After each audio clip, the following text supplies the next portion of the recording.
Welcome to another episode of the Manaverse Podcast. My name is Tom Traplin and I am your host, and this is the podcast where we talk about building successful, friendly local game stores. Today, we're talking with Michael Bahr, the mind behind the LGS Net Income newsletter and former owner of Desert Sky Games in Arizona.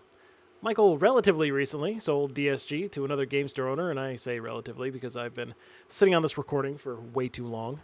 But we dive into what it takes to build a game store into a sellable asset, the processes and systems that you need to have in place to create a business that not only functions without you, but also gives you the opportunity to potentially exit the business profitably and on your own terms. It's an excellent conversation, and if you want more of a backstage pass, look into the operational side of a local game store. I definitely recommend signing up for the LGS NI Substack. I'm a member, and Michael's insights into the crunchy, data-driven aspects of the business are tremendously valuable. You can go to manaversesaga.com/LGSNI to sign up. I'm not affiliated or anything with the newsletter, but I am a big fan, so check it out. Before we jump into the conversation, though, I've also got a fairly big announcement to make as well. As of today, I am officially a co-founding member of the Secondhand Geek team. I'm coming on as the CMO for Secondhand Geek, and together we are going to build a marketplace that truly supports the local game stores that are the heart of the hobbies we all love.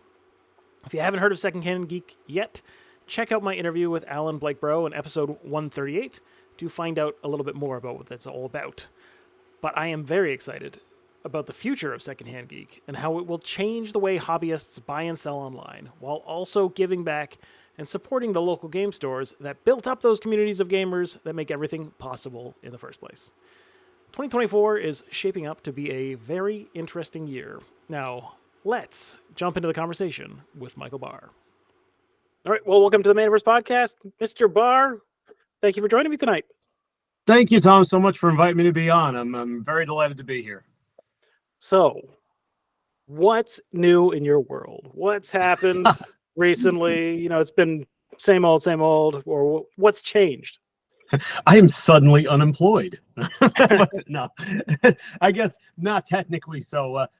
I've been running a game store for the past 12 years, almost 12. It's as of March, it will be. And in December, we completed a sale of the entire store, lock, stock, and barrel. And now my primary duties for the company is it's still a business entity, a container, if you will. And there's some things that have to be done for it. Taxes got to be filed, people got to be paid, that sort of thing. And some of the sale, which I'll get into, was deferred payments. So I'll be collecting that and administering it. But mostly I am taking a company and just kind of letting it go dormant for who knows how long. And then at some point, I'm going to take a break now that I sold my store. And, every game store owner knows the notion of having just like an amazing vacation is something that just kind of gets on us, and we really, really, really want it and need it. And so I'm going to do that this month, basically, and watch a lot of football and spend time with my wife and kids. And then I'll go do something else. There's a bunch of opportunities. I got people. That's actually part of what led me to sell the store. So I should probably talk about that a little bit. Oh, there's no background. Okay, so let's go back to the beginning. So let's start. Let's because part of what got me to sell the store. Yeah, well, part of what got me to sell the store is we started having people contacting myself and the other owners with these, opportunities for other work where they're like, "Hey, we see you've done well with your store. Will you come work for us?" We're like, "Oh, it's starting to look like maybe it's time." But here's so my name's Michael Bahr. I'm in my 40s, the late type of 40s, and I live in now Scottsdale, Arizona. This is I'm here temporarily, but because my house in Tempe flooded. But once I'll be in the Phoenix area for the foreseeable. So in 2000, I should back it up even further than that. So I've been like a magic judge. I did that in the 90s. I became a level 2 judge in 97, level 3 in 99. So around 1998, I opened my first game store, and it lasted almost 6 months. Like it was so amazing. And I learned everything to do wrong. And it was called the Wizard's Tower Gaming Center, which is both an awesome and a terrible, terrible name, like so flavorful and evocative and just awful for every professional purpose you like, and including the word gaming, that's a tell. Not to get too far off topic, but gaming to the public means gambling. And that's what the word means. And so whenever I see a store open up and instead of saying games or comics or hobbies or whatever, they use gaming, I'm like, oh, what are you doing to yourself, man? What are you doing to yourself? But so I opened my store, didn't work out. Went in on some partners on another store in 99, lasted a few years, happy guy. After that, I'm like, okay, I went to law school, graduated Arizona State University. I'm a Sun Devil for life, love my Devils, and went to work for the state government as an analyst doing legal analysis, healthcare administration, and that sort of thing. And around 2011, there were only about a dozen game stores in the entire Phoenix metro. And people don't believe that now because there's something like 100 places in town that you could play a sanctioned tournament today. There's something like 60 where you can play a pre-release. It's an absurd number. But it's a city of a metro. It's a metro of 5 million people. So it makes a certain amount of sense that there's that many stores. We're talking about a time when there were like a dozen. And then one day in 2011, 4 of them closed without warning. The 4 branches of Atomic Comics, which if you ever saw the movie Kick-Ass, that was their branding. They got into that movie. And with also big respect to Mike Malv, the owner, he got it back from the dead about a year and a half ago. So Atomic, they've got some other name now. I think Fantastic Adventures or something, but they're going. So Atomic Comics closed, and me and some of the guys looked around. We've been just playing games at this point. None of us are running stores. None of us are in the business. And we're like, there are whole suburbs with 250,000 people living in them, and there's no game store. Actually, zero, no place to play Magic, no place to play Pokemon, which wasn't as big of a deal at the time. Board games were just starting to blow up at the beginning of the 2010s. The board game market now, it's so huge, and people forget that, like, we had like Catan in the day of, but there wasn't nearly as much, right? So we're like, okay, this is blowing up. Chandler and Gilbert between them have 500,000 people, no game store. Let's go ahead and open a store. And we by committee named it Desert Sky Games because the term Desert Sky has like local significance. It was the name of an old mall and an old stadium and an old part of town and stuff, kind of like Black Diamond does for Gary Ray in Northern California. Desert Sky was our version of Black Diamond, right? And the original ownership group was 11 people, and 11 investors. And as you might imagine, it absolutely fractured apart, and there was some acrimony there, and led to some other stores because there were some of the partners who thought they could do it better by themselves, and that it happens in this business. But we came in with about $100,000, about half cash and half inventory, supplies, our collections, our equipment, our computers, whatever.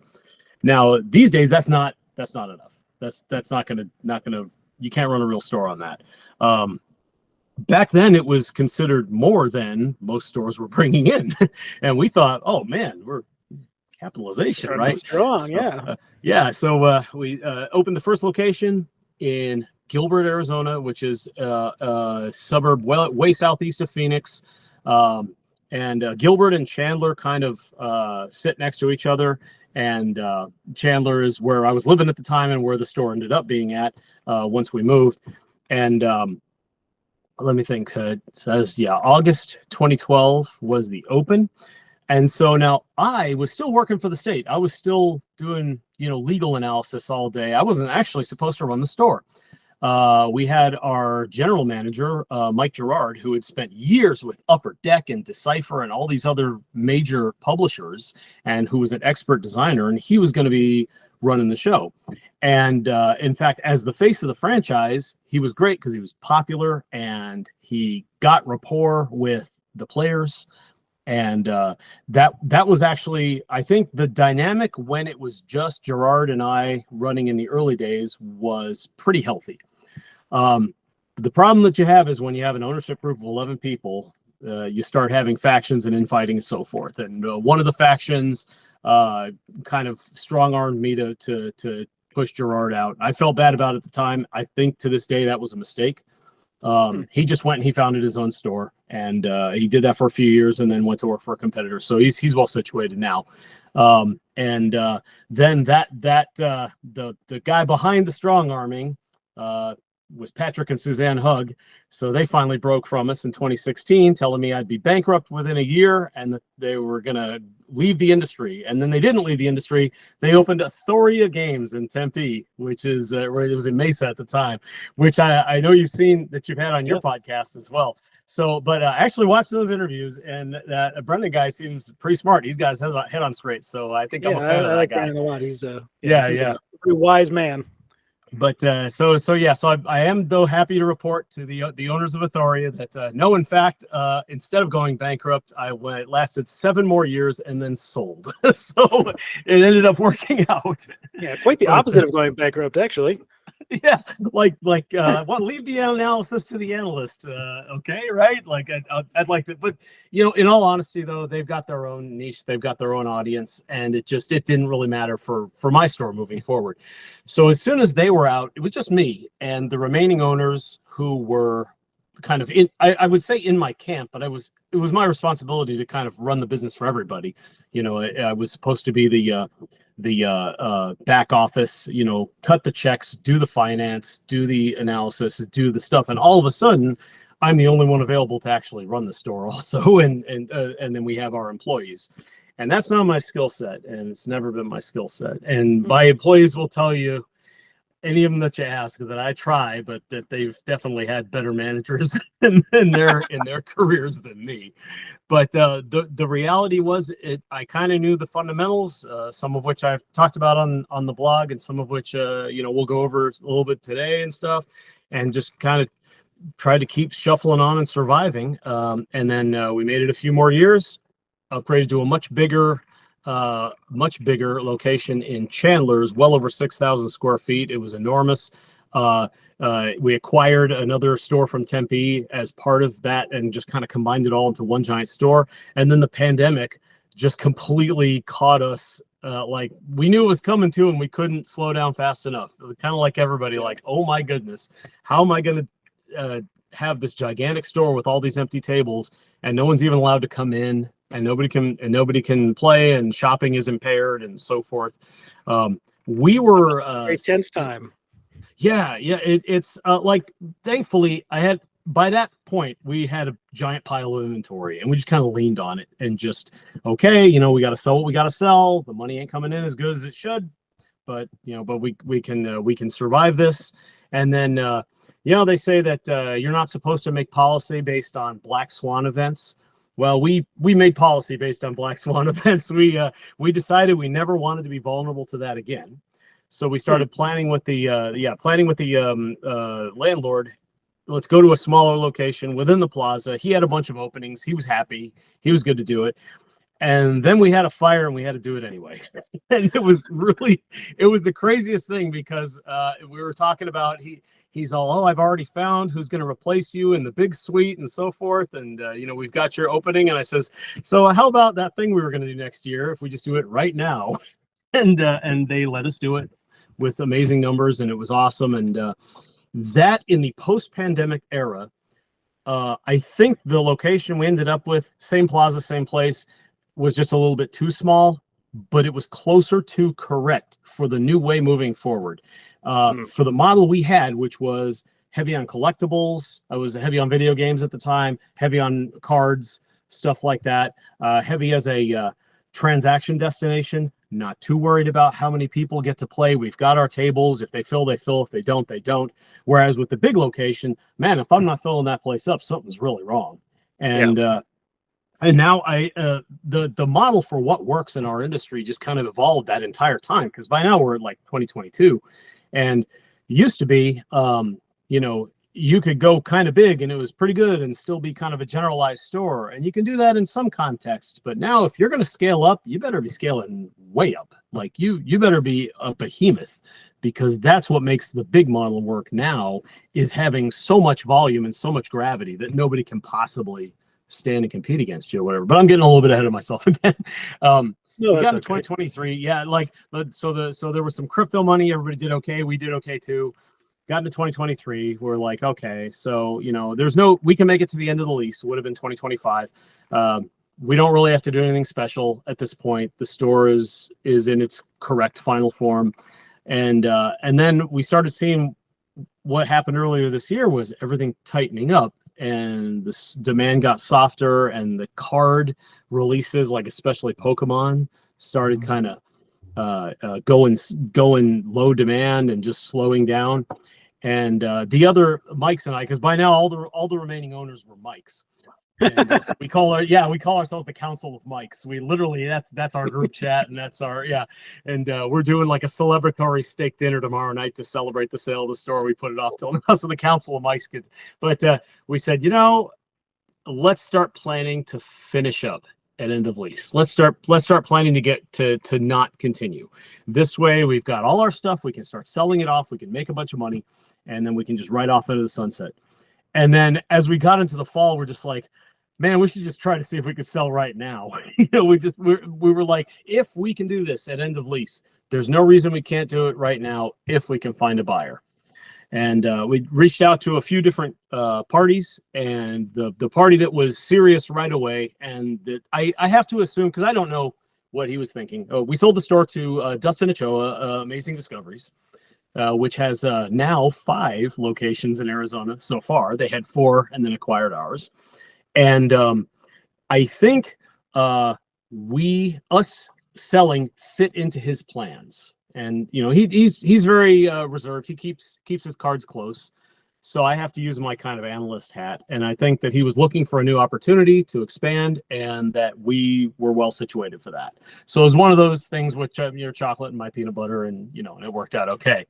And so it actually, once we finally decided to do it, it was fast. I reached out to him in the summertime. I said, hey, if we were thinking of selling, would you have any interest? He said, well, it depends on what the value is. And I told him, what do you need I said, well, what do you need the value to be? I said, because right now, we've got commitments throughout the fall, so we can't sell right this second, but I can either keep piling stuff on the hoard, or I can start selling it down. And he said, oh, sell it down. He said, everything is not great to hold right now. So go ahead and make yourselves, a little less expensive, and then we'll talk. And he was right, by the way, to do that. That was absolutely the correct play. Because holding on to stuff right now doesn't work. Like I come from that as a collectibles person, where the whole point of the business is to hold on to it longer than anybody else can hold on to it, right? Yeah, the paradox of the collectible store is that it's almost more important to have it than to sell it, which doesn't make a whole lot of sense from the outside, but from a person running it, it makes perfect sense, right?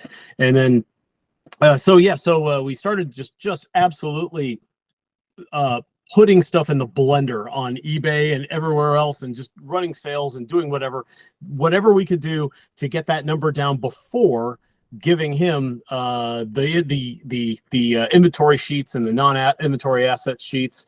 And then at that point, we lock it down. No more sales, no messing around, just quiet operations while we make the deal.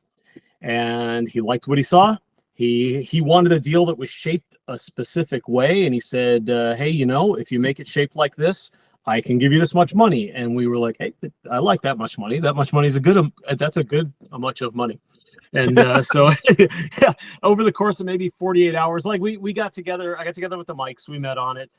We really argued with each other, just kind of forcing ourselves to do the diligence and make sure we weren't being idiots, taking an offer like this to comprehensively buy us out. Like, we were literally handing over keys. I mean, at that point, we weren't keeping play decks or anything. We weren't keeping, mementos. All of our personal stuff was already taken home. It was literally almost as complete of a sale as you could think of. And there was no debt to cover at that point. We could just bank it, and we all agreed that it was good to go. And then the close was about a week and a half after that, and then that was it. And got to tell our staff, and they were very confused at first, like, you're doing what? But Dusty and his team and Amazing Discoveries was very happy to keep them on board. They came and visited. They all hit it off. They all, I was very pleased to see that. I kind of suspected they might. That's what you have employees for, is to be, to be friendly with people and to get along. And so they're still there to continuing to operate and made it through the end of the year and so forth. And now I'm in the wind down stage. I just closed out all the rest of our sales tax before going on the record with you. So it's all these various administrative whatever. But man, Tom, I got to tell you, like, I'm free. I'm free. I Must be a nice do feeling. not. Yeah, like not 100%. I mean, I got a family and responsibilities and stuff, but just not having to worry about what the store is going to do tomorrow is pretty wonderful. Even though I think we did pretty good, but at the same time, just having that weight lifted is pretty huge. Yeah, and there's a season of life for everything, right? You're in the growth phase at the beginning, and you're building something really cool, and eventually you're like, "This is great. Don't want to jump the shark and watch it decline over time, or just want it to end it off." Right? And then it's time for something new, and there's nothing wrong with that. Yeah, you make a very good point there of not wanting to watch it decline, and that definitely kind of was in my mind. Of there was a movie about 12 years ago called Margin Call, and the strategy in Margin Call was if you want to make a living in this business, you got to be first, or be smartest, or cheat. And we won't cheat, and we think we are pretty smart, but we can't be sure we're the smartest, so we want to make sure we're first. And so when it came time to do things like selling the entire video game category, every last bit of it, that was back in April of 23, and we just it's not dead. It's still good. Like, you can still make money doing that. But we started to kind of really see the clarity on the horizon of where that category was going. And we decided we were going to be first-ish, or, we were going to get out now, get our money, cash it out when it's a known quantity, and sold it all to another store that has a chain on the West Coast. They've announced it publicly now, so I guess I can say it. It was Pink Gorilla Games out of Seattle. They bought it all for their Las Vegas convention store. And so I was very happy to deal with them. They were awesome, top to bottom. What an organization. I should say that about Amazing Discoveries too. I can't say enough how impressed I was with how these organizations dealt with us, especially after some of the organizations that we kind of tried to make deals with and missed, where it seemed pretty obvious that and we're not going to talk negatively about them. It's just like, I don't think they had it together. I don't think they were ready to really do business with what we were trying to do. But Amazing Discoveries and Pink Gorilla, can't say enough good things about both. And so, like, when it came to Magic cards, oh my God, like, Magic's gonna get played for 50 years if they never print another card. Like, that's the kind of thing that it's a perpetual, it's not going anywhere. The market will change, though. It'll become very different. And I decided that we'd gone about as far as we could with the market the way it was. And we were ready to kind of step off and let the next stage happen with us observing and playing, and not so much, running the show. Yeah, and I think there's something to be said about the way that they approached you and the fact that they can do it in a professional way. Excuse me. I think it's a corollary to you being able to sell it in a professional way. Like, I think you need both sides of both parties have to have that ability to come to the table with their, I try not to swear, but with their, their operations lined up properly, right? So obviously they had the right stuff to be able to make a deal and deal with you correctly and make it fair for everybody. And like you said, they're taking care of the team, which I like. I love to hear that. I was thrilled for that. Yeah, absolutely. Yeah, it's always nice when a boss, an entrepreneur, takes care of the people who are working for them after they're gone. That's not always the case, and that's really unfortunate. But and we gave them we gave our employees a bit of a green Christmas on the way out too, if you follow me, just in gratitude for how hard they work too, and they really do. And that was like the organization Amazing Discoveries had the kind of, like, they've done this so many times that they've been through the most difficult acquisitions. So to be part of an acquisition where the seller, kind of knew what we were doing, I am told it was a bit of a relief for them. without burning anybody I'm talking to through the grapevine about that. Sure, But that they were happy because Dusty's been doing this since the mid 2000s. I want to say there was a time when he was running his store and sleeping in the back room. Like, I got a ton of respect for how he built it up from the ground that way. That's getting it done with the resources you got. No excuses, right? That's what is that? That's like the origin story, right? And so he's had to go buy stores out where there was wolves circling the door, right? I mean, there's a landlord waiting with a padlock, and he's got to make a deal based on something that might crumble to dust, 20 minutes later. And so with us, he was a little concerned at first, like, hey, what's your situation really? And we had to kind of really assure him, like, no, we're fine. We're going to give you, counts of everything we've got. We track everything in a business that's essential. And we're going to promise that it's going to be, essentially identical to what you get. We're still open, so we're selling a few things, but, and there's some stuff coming in too. And it's going to be, you're going to get what we've promised. And once he kind of saw for himself that was going to be true, it worked out okay. Yeah, and I'm sure there's like you said, he's had experiences that might have been a little bit more difficult. I'm sure lots of businesses, lots of game stores are run that way, where they don't really have all of that stuff in place before approaching somebody to buy their store. And I would imagine that there's probably quite a few instances of when you were that kind of person. You've got the businesses, you're known for being able to go out and buy, just buy out another store. That's an impressive place to be. It is. It definitely is. Yeah. Yeah, but to be in that position, you probably get a lot of people who are like, "Can you come save me?" Right? Like Yes. Most people do not choose to sell unless it's like for like you said, a lot of pressure involved.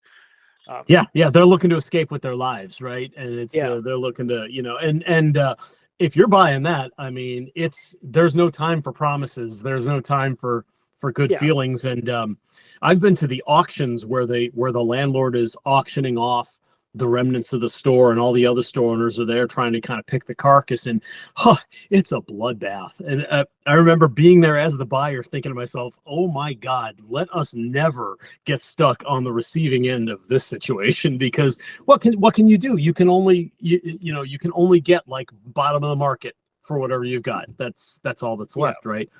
And but the important to be able, you were talking about like, hey, how do you get the store ready to sell? And it was a pretty lengthy process, but the part that counted the most was once we were kind of committed that like, hey, we're gonna sell to somebody. It might be Dusty. There was a couple other parties we were talking to.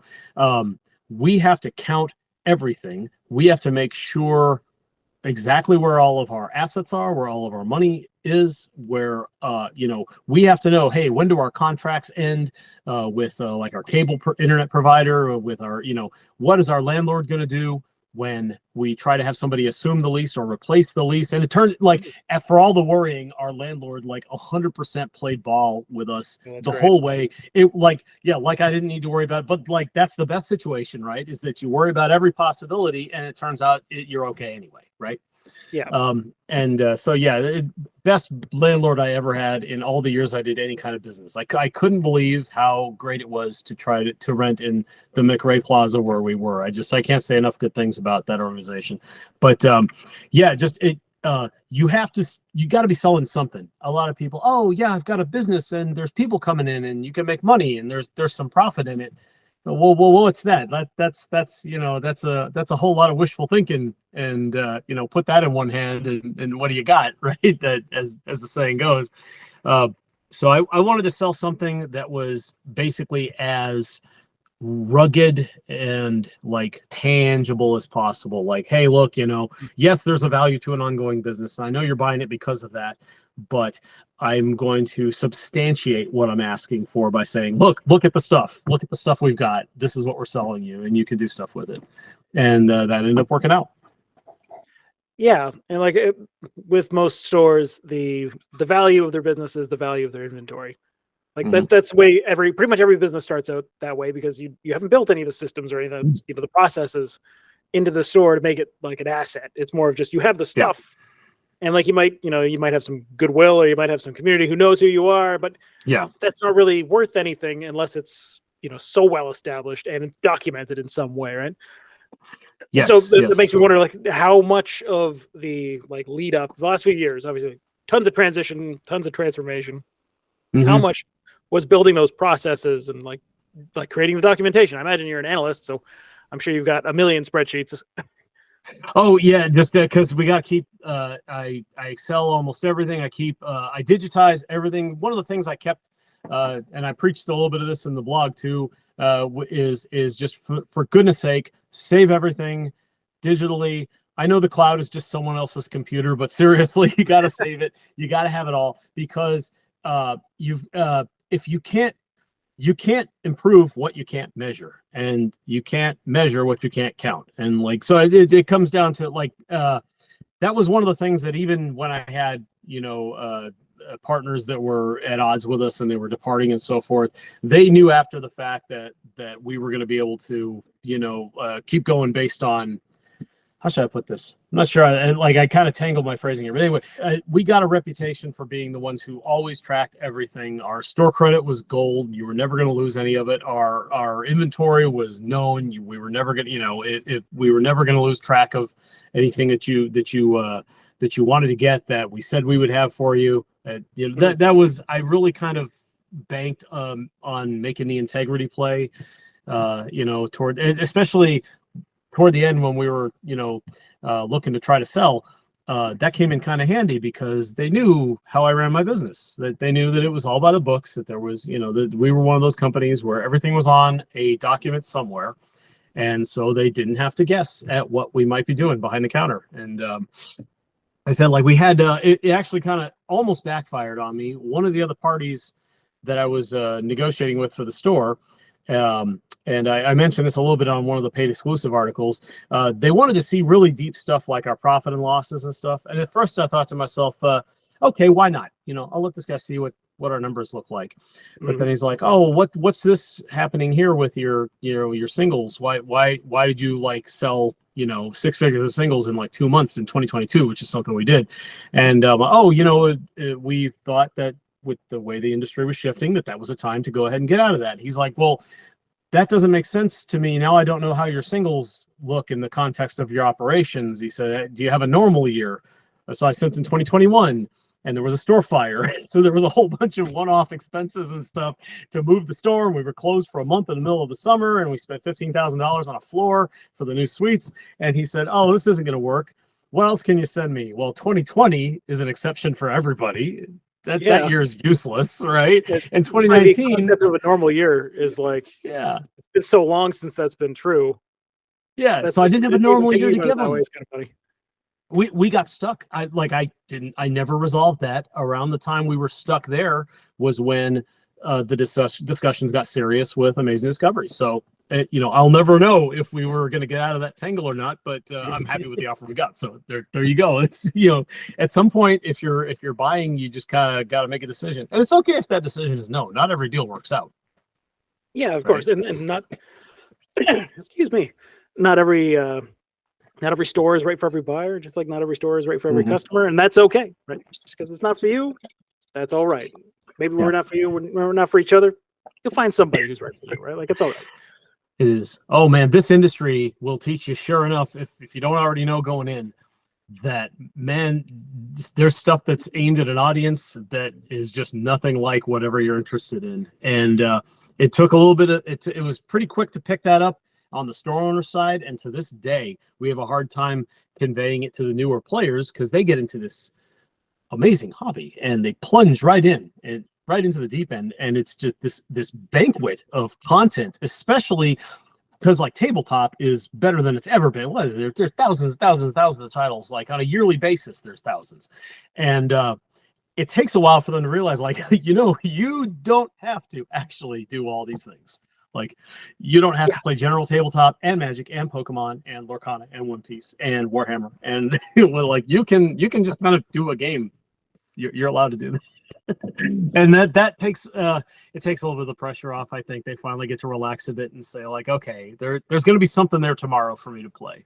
Yeah, from the customer's perspective, there's decades of lore and products and just there's immense catalogs of things to do, and yeah, it's all right to say, well, you don't need to do everything, right? Like it's one of the harder things about, especially with something like Magic, is the intimidation factor, right? Just getting into a game that's got so much history and there's so many cards, and everybody is everybody who's been playing for 20 years is so much better than you, and you got to like find your spot where you're not going to get crushed in your ecosystem. It can be tough. Oh yeah, like 1993, right? I mean, that's literally 31 years ago. Like magic is older than my wife. Like, I've got, like I have to accept the fact that somebody coming in new might see that and be kind of scared off and think, oh my goodness, I can't do this. But like, especially these days with social media as well developed as it is, and the digital marketing as well developed as it is, and everything is integrated. Half the games out there, you've got to have a smartphone app running to play. Not half, but a bunch of them anyway. Yeah. And like, it has never been easier to get into something good, and despite the intimidation factor from all those years of what came before, like, boy, you can really just totally get into something with a group of friends or a group of whoever you're getting acquainted with, and just dive in. And game designers are getting better. That's the one thing I got to credit them the most on is I think the big breakthrough was probably Catan, the idea that nobody's ever eliminated, and even the person who's the farthest back can actually still make a run. But even with that, like as they move forward, they started balancing, and you start having relevant things for every player to do, no matter what's happening in the game. And just the design is outstanding right now. Like it's really good. It's too bad that there's so much content that good stuff just drifts on by, and you might never see it, Well, and that brings me to a thing that I've been thinking about for a while now. There is so much content, and it's so great. And like you said, we're in like the middle of a renaissance for tabletop, like this resurgence, and partly this is due to COVID and the pandemic, the push towards people trying to have at-home experiences, and like that fits, right? Tabletop's perfect for that sort of thing. But it's making this massive comeback in a sense, or surge into the mainstream, right? Oh yeah, absolutely.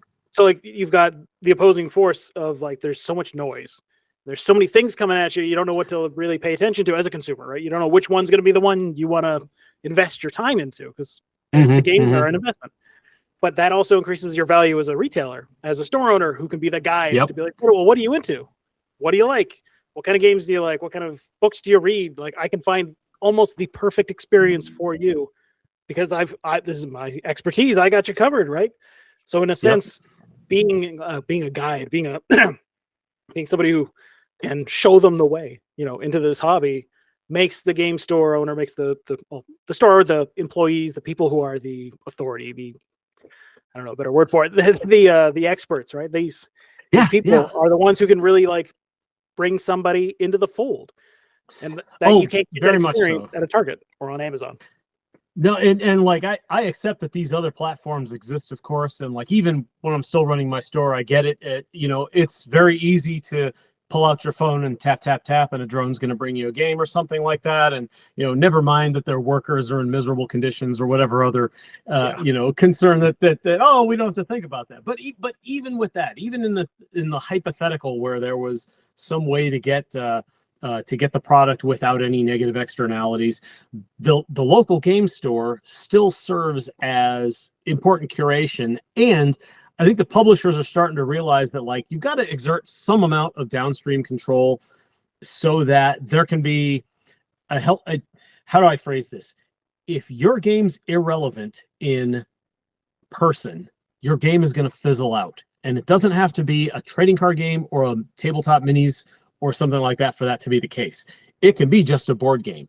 If it is irrelevant to the place that a person physically wants to play the game, then it's going to fizzle out, no matter what you do. So I think you're starting it now. Not every publisher has the kind of juice that like Asmodee has and can say, hey, we're sole distribution. We're gonna, you're gonna have limitations on what channels you can move through and whatever. And I get that. Like garage publisher, I get that you can't do very much, but put something together and hope that it catches in the market, and that like I respect what they're trying to do.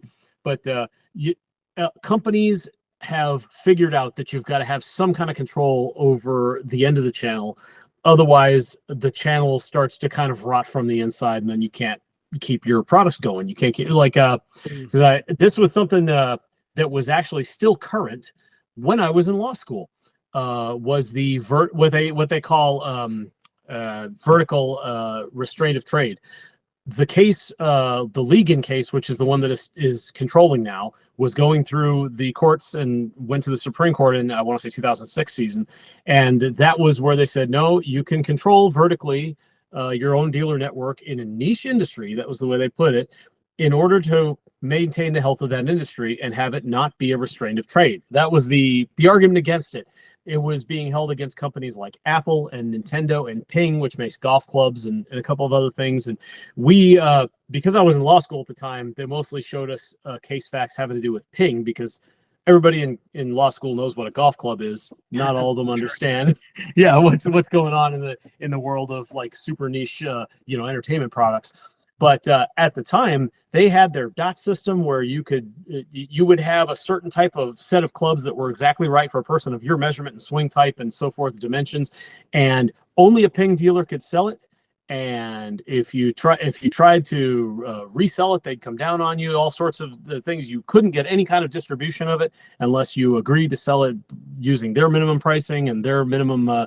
And you couldn't sell it for resale and all that stuff. And so now you're seeing the evolution of 17 years, something like of that in across industries, and it's everywhere now. No matter what you go to buy, there might be restrictions on what you can, on how it can be sold through the channel. You want to get a Porsche 911 right now, I guarantee you can't just make a phone call and get one at wholesale. It ain't happening.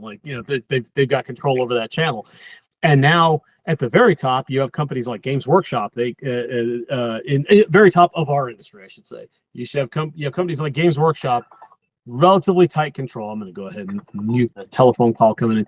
At the top of our industry, you have very tight control. Asmodee, pretty tight control. Wizards of the Coast, kind of, because to get distribution, you got to be brick and mortar. You can't be running an online only store to get distribution on Magic and Dungeons and Dragons. Pokemon doesn't do it for the reason of I still don't know. Come on, guys. Whatever. I mean, Pokemon is the best-selling IP in human history, surpassing Christianity, I think. I'm trying to remember where it was. I read that. It's more than Star Wars and Batman put together. It's just unbelievable, right? But so they can kind of do what they want.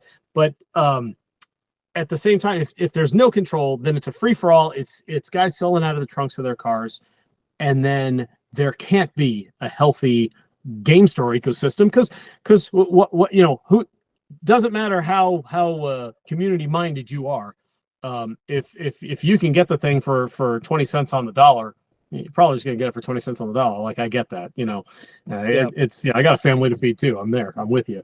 So the better I think the publishers understand what's going to happen with their product downstream, I think the healthier everybody's going to be, and the longer that's going to sustain itself and still be healthy can keep stuff in print, keep it evergreen, keep it going. Because otherwise you end up with something like Rivet Wars that comes through and is gone, or Firestorm Armada that comes through and it's gone, or stuff I would just have to look at my pre-order lists from 2016, and probably 90% of that stuff doesn't exist anymore, right, in the industry. Yeah, that's one of the more interesting things about this industry is the fact that Magic is almost always universally such a giant portion of every game store's overall revenue, right? It's pretty much guaranteed to be a massive chunk. And the same with same with the rest of the big games. TCG, they're going to be a massive category. Games Workshop, that's probably going to be your breadwinner for, if you do minis, if you do war games, you're probably doing GW, because you're kind of crazy if you don't, right? Yeah, how can you not, right? Warhammer is so critical. You have to make the commitment to Warhammer if you're going to do tabletop minis at all. It's doing amazing now, right? It is as fast as they can produce it, selling through. Who would have thought in the wake of all this mess of the last 3 years, you would have such a healthy market component, right? And and now One Piece is taking off in the TCG space, and they seem to, which is really weird because coming from Bandai, if you'd told me at the beginning of the year that it was going to be a hit, I would have been like, get out of here. Like, I get that it's like, I like One Piece, so don't get me wrong, I get that it's popular, but I'm like, come on, Bandai releases stuff into the marketplace and just lets it get massacred, but not this time. They're more or less keeping it on a bit of a short leash. And now we have Lorcana, that was the biggest mess on the planet for most of the summer and fall, and now it's fine, I guess. I don't know. I don't know where Lorcana is. When Floodboard came in, it slowed down so far, so hard, so fast, and we're sitting there just repricing it down every couple of days to try to be like, okay, well, if this is what the market is saying, then far be it from us to object, right? If we say that we're market price when it's higher, we have to be market price when it's lower. No, the market is saying this. Don't get at me for the market. They're like, oh no, you should be market price when it's good for us, and not when it isn't. And, okay, yeah, whatever, get out of here with this nonsense, right? But we had so much fun with that over this whole summer and everything. Oh my god! But like, I'm glad to see another trading card game have a little bit of traction. Like, it's nice to not be dependent on, assuming I was still running a store, depending on Magic and Pokemon. That's what it was beginning of 2023. As soon as we sold off the video games, that's all we had left. It was Magic and Pokemon. There was nothing else in the store. And then One Piece came along and Lorcana came along. And to get Lorcana, you had to be in another category that was not a collectibles category. And I think that's Ravensburger kind of flexing a little bit of their distribution muscle. I don't know how much of this is, how well known this is. It didn't seem like it got talked about very much, but their application, you could be in trading card games, right? But then you had to be in either tabletop minis or board games, or like classic games like chess or whatever, or puzzles, of course, because Ravensburger is a puzzle company, right? And so you had to be in one of those subcategories, or role-playing games. That was the other one. So we're looking around and we're like, okay, well, we're not in comics, so we don't have to worry about that. But like, our video games don't mean anything. Toys don't mean anything. Like, they're specifically trying to make Lorcana be something for LGS, local game stores, not collectibles, not resale shops, whatever you want. And so I added D&D back in. I called this distributor. I'm like, here's $5,000. Give me everything D&D and like 5 of it, like whatever. And they did. They were happy. Well, what? You're ordering D&D from us and not from Amazon? We're thrilled. But yeah. So they said, and that was what we applied for Lorcana with, and they approved it. So it was really weird that was kind of the approach they took. But I appreciate them not just like letting anybody do it, right? Yeah. No, that's a really interesting kind of. To me, it's a really interesting point, because it's like that kind of sounds like tide selling, which is generally frowned upon in other industries, and could be quite problematic. But in this case, it's like, well, not exactly, because they're not saying, well, you got to carry Ravensburger puzzles and you got to do all these. It's kind of, it'd be nice if you sold some of other stuff, but we'll give you some leeway and at least just sell something in the industry. Just don't be, like you said, the backpack dealers and that sort of thing. Like, please have some skin in the game. And yeah, absolutely. They didn't want little antique shops full of Disney figures and stuff being the ones applying for it. They wanted to be in, and I kind of like the approach. Like you said, tide selling is a problem. It's a problem legally in some states and some countries and so forth. And so, but they didn't tell us exactly what they wanted, but they kind of had a notion of what they wanted to see. Yeah. But it's good to see, the growth. Like, again, the fact that it's not just Magic and Pokemon anymore. There are other options. There's other viable businesses that you can build your game store off of. And I did an interview just a few weeks ago, and now I'm blanking on it. And unfortunately, because I'll feel really bad. But I really want to look up the details. But the guy was building a business buying and selling flesh and blood. That was it. It was the flesh and blood. Yeah. I watched that episode. Yeah, that was actually super interesting. I found him. He was having a conversation inside of the Facebook group for Game Store owners. And he was talking about how he wanted to open a store. He built up links this in the business description. Online. Make sure you like and subscribe. Right. And like I'll put the link into all of that, so you can go find that if you want to. But yeah, he had a really interesting origin story. But he built this he essentially built himself a job. Right. He was doing $140,000 a year in just flesh and blood singles, which is kind of nuts, right? That's That's a pretty great way to start things off. And like it's not just MTG anymore. It's not just the big three, right? Things are expanding, but for a long time that wasn't the case, right? It was either you could basically build a business off of Magic for the most part. I don't know how many store owners I've had on the podcast who did just that. And depending on where you are, that might still be kind of mathematically correct or correct-ish to do. One of the things I've been kind of teaching on the blog and so forth is if you've got yours, who's trying to call me? Okay, it's not coming up on my screen, so I can't just turn it off. So one of the things I've been trying to teach is that you got to understand in your local market what it means to a customer's psychology. If you're in a massive metropolitan area and you're thinking, oh, I'm going to carry Warhammer. Okay, well, is there already a really amazing store there that carries all of Warhammer that everybody loves? Because maybe you don't need to do that if there is. And what ended up happening that kind of prompted me to kind of move away from general tabletop, from board games and such, it wasn't because I hated the board games. That was what I started the store wanting to carry. It's because in my metro, there were amazing board game stores, and they had the clientele, they had the focus, they were tier one. Somebody who wanted to buy what they had, assuming they weren't just going to do tap, drone, send me the game, they would go to those stores first. And I said to myself, okay, so if I can dominate this space and be tier one, I can have this category. And I looked and I'm like, well, I can do that for video games. I can do that for Magic. I can kind of do that for other card games. And I looked and I said, I don't think I can at the time, this was, we're rewinding to like the 2018, 2019 timeframe. I'm like, I don't have it for board games. So I can decide to build it now, or I can just kind of let it go and let them have it. And my decision was to let them have it, but it might not have been correct. It's hard to say. Of course, the pandemic happened and whatever. Like who knows what crosses 2020? It's like this great wall of like, who knows what decision would have been, should have gone differently. Whereas if you're in a somewhat more rural area, I don't want to say rural because you can just be in like a mid-major metro and this is still okay. You can spread the welcome out of everything and it works. And it really works. And you don't have to worry about the person in town being like, oh, I would never go to that store because there's a store over here that is 100% the game I want to play. And I never have to share my clubhouse if I go there. But the bigger the place, the more focused the stores kind of need to be to make that work. And that's a few miles from my old store.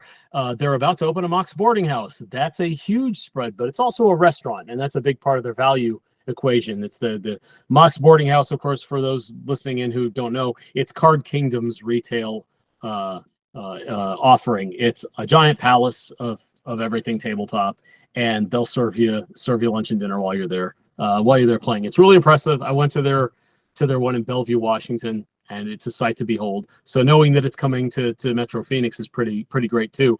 As soon as that was announced, I said to myself, oh, I better get my store ready to make sure that I can still do what I do and not be affected by them. I didn't really have to worry because they don't do collectibles as much. But I think there's a lot of stores in town that are going to kind of have a rude awakening when Mox opens those doors, and they're going to say, oh, we're everything Mox is except less. And players are going to not really want to have less. I don't know. It's hard to say. Yeah, and that's a tough place to be, right? Because if the big player comes into your town and they're going to do everything that you do, but just a little bit better, or maybe a lot better in some cases, and they own the land underneath it, to compete in a different way. Yeah, and they're coming in strong. They own the land underneath it. So Mox shows up. They've got all the kind of money to put behind, and it's not just them. It's going to be somebody else next, and it's going to be somebody else next. So anytime you're in a market, you got to say to yourself, all right, I'm going to run my operations. What do I do if somebody comes in doing exactly what I do, except better capitalized? Well, you got to be ready to survive that. And there are things you can do, and I guess that ties right back into one of the original topics you'd had is how do you get your store in a good position to sell? And that's, you got to eliminate all the debt. You got to make sure you don't owe anybody a dime if you can help it. I mean, sure, you got distributor terms, but that stuff gets paid off, in a few days, whatever. That's not debt. You gotta pay everything off. You gotta get your costs wrangled down and under control. And I like to say is a big part of the equation is having your store be rugged, like getting it set up so that you don't have to throw a lot of labor at every little problem that comes up. And that's different for everybody. So some of it means, hey, you know, I've just got to put everything behind the counter. I'm sacrificing some sales, but shoplifting goes to zero. Some of it is, hey, I've got to put some money into some better displays because the ones I've got are getting obliterated by people coming through day in and day out. And chairs and tables are a good example of an even better example of that. You've in fact, some of the people you've talked to have talked about upgrading their game rooms, and I've seen in some of the episodes kind of a recurring theme is, oh, we're looking for a way to make it nicer and make it more premium literally for WPN premium, you know, and it takes a little bit of resources, but you know, there's, you know, buy once, cry once, just get it done, get yourself situated, right, so that you can operate without absolutely depending on every day being a record-breaking sales day. Because as soon as you're just hurting for the next person to come in the door, you're in a rough situation. This happened once. So back when I was running my first store, I had a guy who ran another store came in, and he saw that we were kind of suffering for it, and he said, "Look, you need to change the way you're thinking, and kind of remember that you're in the entertainment business, and kind of remember that the person who walks in the door doesn't know what your situation is." He said, "Because right now I've seen how you talked to the last few people that came in while he was visiting." And he took his wallet out of his pocket and he said, "You see this walking in the door, and that's all you're paying attention to." And the vision of that wallet kind of stuck with me. And I'm like, yeah, you got me. That kind of is what I was seeing. He said, no. He said, "Forevermore, you can remember this. Nobody who walks in that door knows anything about you."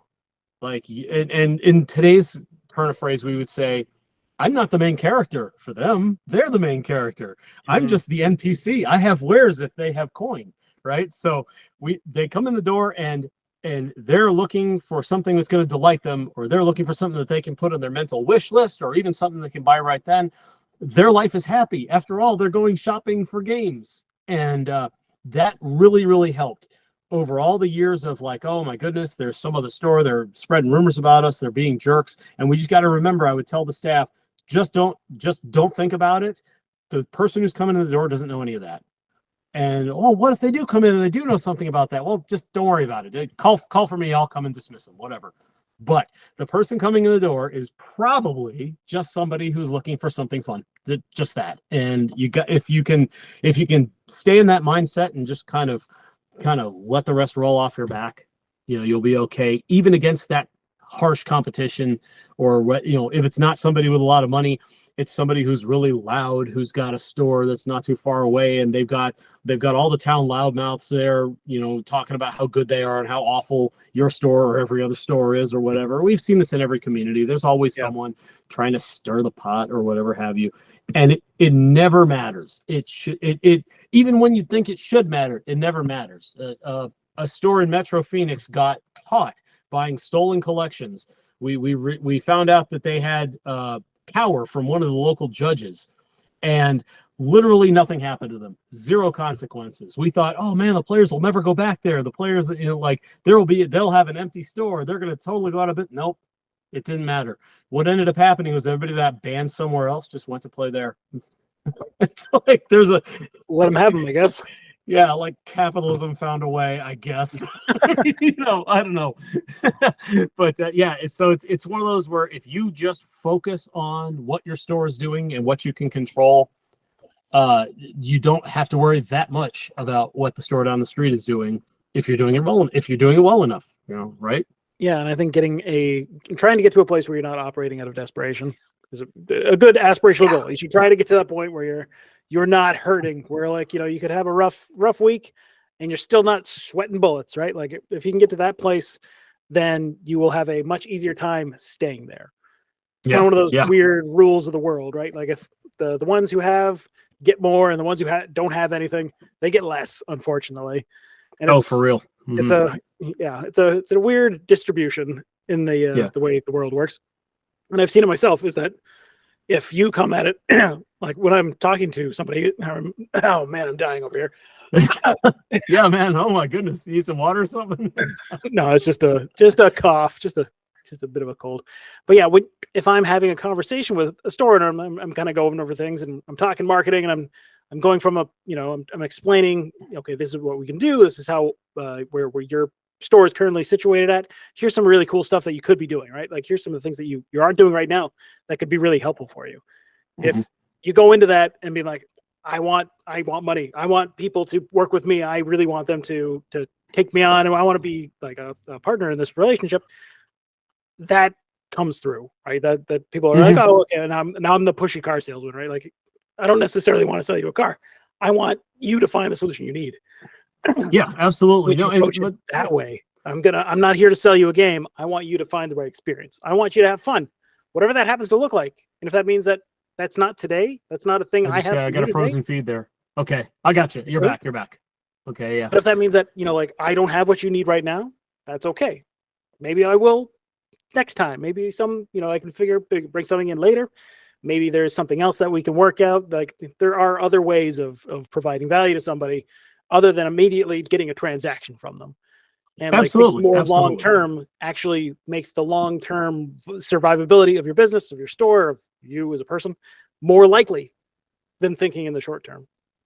Oh yeah, because in terms of marketing, especially, and I watched in some of the episodes you talk about kind of the recommendations for how to develop the marketing for a store and stuff like that, and that was that was always a perpetual weak point for me. So I would gobble that up and try to find ways to work that into the next push I was going to make, because at the end of the day, your success is their success. Well, their success is your success. However you want to put that.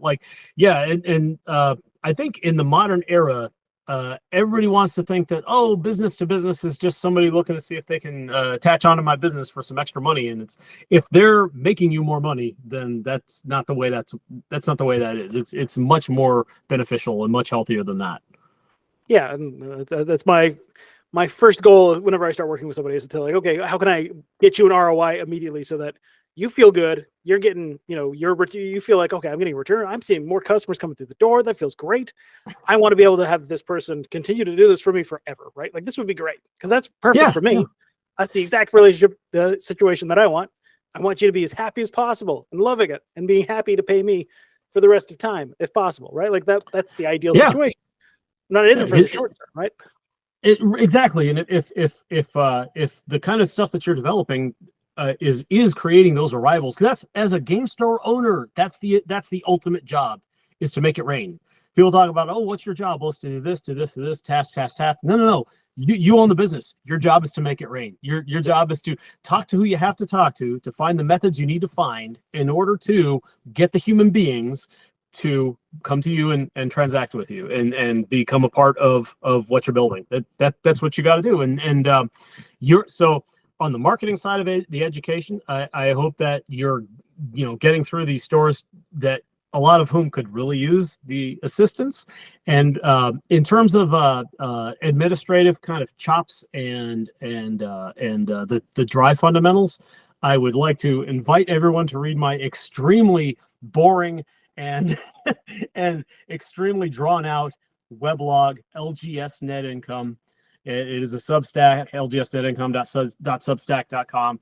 There are free articles, there are paid exclusive articles, and it all is in the effort of teaching how to analyze what's going on in a game store and how you can use the administrative fundamentals to make more money. Literally, in the name of the blog is what we're after, is what can we do to increase the net income to the store. And so I would love to get anybody who's interested, please come on in and give it a read, and I will also link Manaverse from there so that they can get to you for sure. Absolutely, I highly recommend it. I am a big fan. It's one of the connection points that I've been following you since you launched the newsletter. And I was like, perfect, because I always felt like, from my perspective as the marketing side of things, I can only do so much. I can drive all the people to your store, but if you don't have a good store experience, if you can't deliver, right? If your operation doesn't work well and the person comes away unhappy, then all the marketing in the world is not going to help you.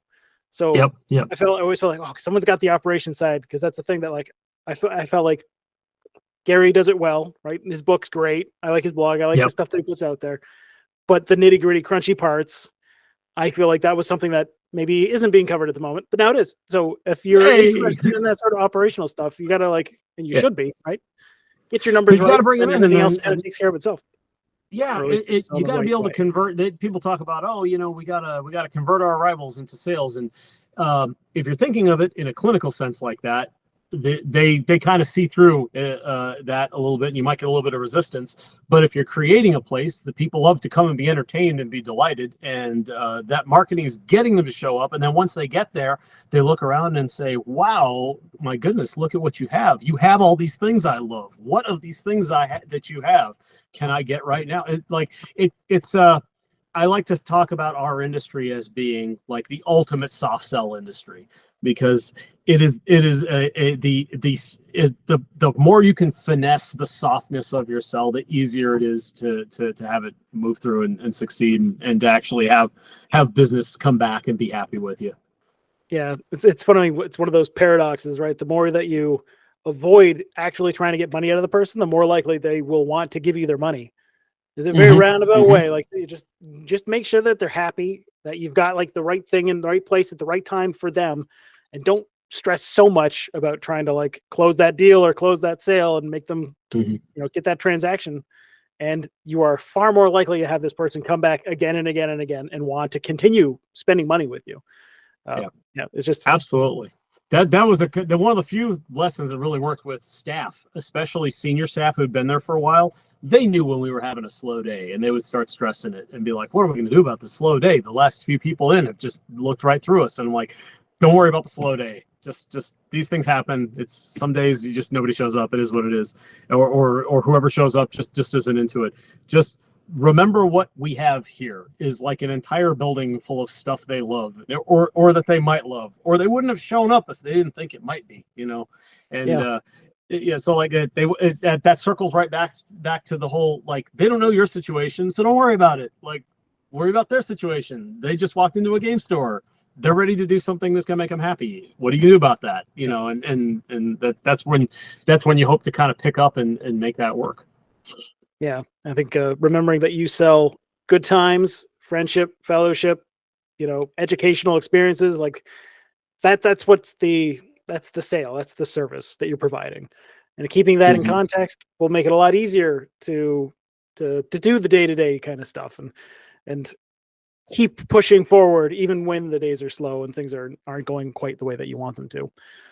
But I feel like I could continue having this conversation on for probably another couple of hours, but I'm going to need to get my kiddos to bed soon, so I'm going to have to cut this a little bit shorter than I would prefer. But I would I would love to have you back onto the podcast at some point if you'd be interested in discussing further topics. I'd love to absolutely chat again. I would be delighted. Please, let's definitely do that. Awesome. So before we say goodbye, one last question was basically I always end up asking. The theme of the podcast is success, right? It's always, I'm sure you've heard this before, it's always about trying to achieve some sort of success, reaching a goal. But success is a nebulous term, means different things to different people. What is your definition of success at this stage in your life, now that you have sold Desert Sky Games? Oh man, at this stage, because I'm definitely feeling success now. So how do I put that into words? How do I articulate it? And I think the best thing about it is every day I wake up and it's like, man, I could do anything today. But like, it could within a certain, I've got some responsibilities, but like, I don't even know what's going to happen next, and I could do whatever. And I remembered when I was working for government, I would wake up some days and like, it was a good job. I can't really complain about it. I worked with some really good people, but there were days where I woke up and I'm like, man, I would rather do anything but this. And then even in the time that I was running my own store, my own business, calling the shots, as it were, right? Like, I'm a boss. In theory, I answer to no one. In reality, I answer to the entire marketplace. But I would really rather do anything else but run my store today. Fortunately, that didn't happen that often. Like, most days I was like, all right, what can I do to advance the project? We used to call it that. Like, what can I do to get the project going? And now success is when you wake up every day and, man, you've got every option in the world that you might get to work on or do, or even just do nothing at all that day, because it's so hard to get that, especially the older you get. you have fewer and fewer opportunities. So to me, success is kind of just being able to choose what you're going to put your attention on next. I like it. That's a really good, that's very aspirational for myself. So I like that as a potential dream for the future. I wish it for you and for everybody else who's slugging away and at this grinding wheel. And success is there. It's there. It can be attained. It takes some work to get there, but I believe in you, and you can believe in yourself, and you can do it. Love it. That's a great place to end the podcast. Then, so real quick, give people a direction where to go. Plug your Substack again. Do the reminder CTA stuff at the end, and then we'll say goodbye. I would love to invite you to read the weblog I've been writing, lgsnetincome.substack.com. And that's where I've been professionally writing my entire career. So that's where I'm doing my writing now. It's all about the industry and everything about operating a store and having operated a store, all that good stuff. If you're in Arizona at all, I should say, please pay a visit to Amazing Discoveries, as they are the business that bought me out, and they are operating 5 locations for your convenience. And keep tuning into the Manaverse Podcast, because every episode, is another chance to see what somebody's doing who you haven't seen yet. Awesome. Well, we'll see everybody again in the next episode of the Manaverse Podcast. All right. Thank you so much. Hey, thank you, Tom. I really appreciate you, buddy.